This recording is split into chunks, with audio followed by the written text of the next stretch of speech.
ایک شہر تھا جو مسکراہٹوں سے باسا، جہاں زمین بھی نعمتوں سے بھاری ہوئی تھی۔ یہاں پانی میں مٹھاس تھی، بگھات لہراتے تھے اور بھوک کا تصور بھی نہیں تھا۔ نعمتوں کی کثرت نے ان کے دلوں میں شکر نہیں بلکہ غرور پیدا کر دیا۔ پہلے پہلے گناہ چھپ کر ہوتا تھا، صرف اندھیروں میں اور خاموشی کے ساتھ۔ پھر کسی نے کہا اس میں برائی کیا ہے، اور یہیں سے زوال کا راستہ کھلا۔ جو گناہ شرم تھا وہی روایت بن گیا اور شہر کی پہچان بن گیا۔ شہر میں آنے والا محفوظ نہیں ہوتا، اس کا مال اور عزت دونوں لٹ جاتے۔ یہ لوگ گناہ چھپاتے نہیں تھے بلکہ اعلانیہ اپنی بے حیائی دکھاتے تھے۔ دور بابل کے شہر میں اللہ کے نبی حضرت ابراہیم آئس اور ان کے بھاتیجے حضرت لوط آئس لوگوں کو ہدایت کا پیغام سنا رہے تھے۔ یہ گناہ انسانی تاریخ میں پہلی دفعہ اس قدر اعلانیہ کیا جا رہا تھا۔ یہ شہر بظاہر آباد اور روشن تھا، مگر اس کے لوگوں کے دل اللہ سے دور ہو چکے تھے۔ اللہ کے حکم سے ہجرات ہوئی اور لوط علیہ السلام سادوم کی طرف روانہ ہوئے۔ چہروں پر مسکراہٹ تھی، مگر دلوں میں اللہ کا خوف ختم ہو چکا تھا۔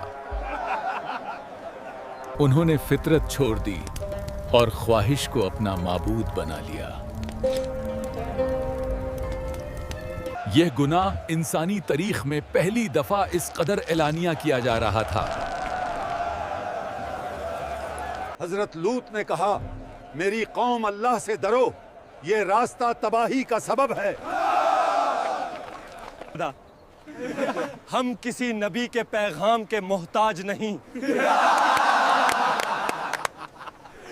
ہماری طاقت ہماری دیواروں اور مال میں ہے۔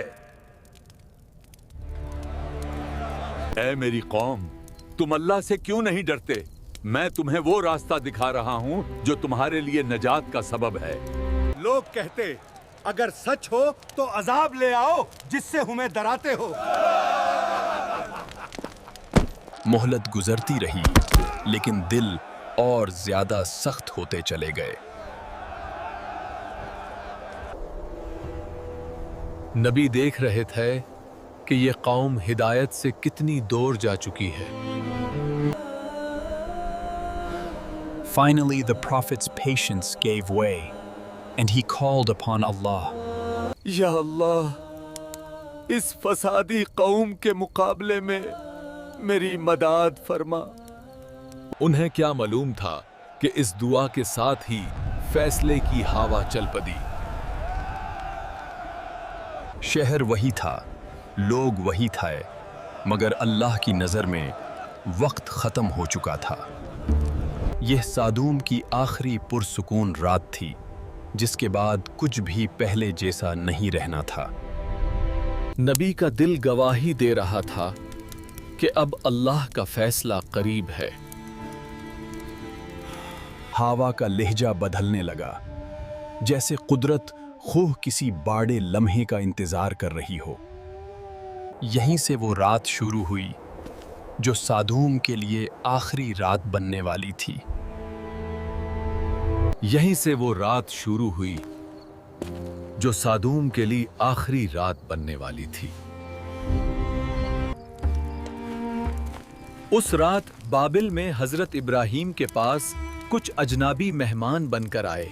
جب مہمان نے کھانا نہ چھوا، نبی کے دل میں انجانا سا خوف اتر آیا۔ گھبرائیے نہیں، ہم اللہ کے فرشتے ہیں۔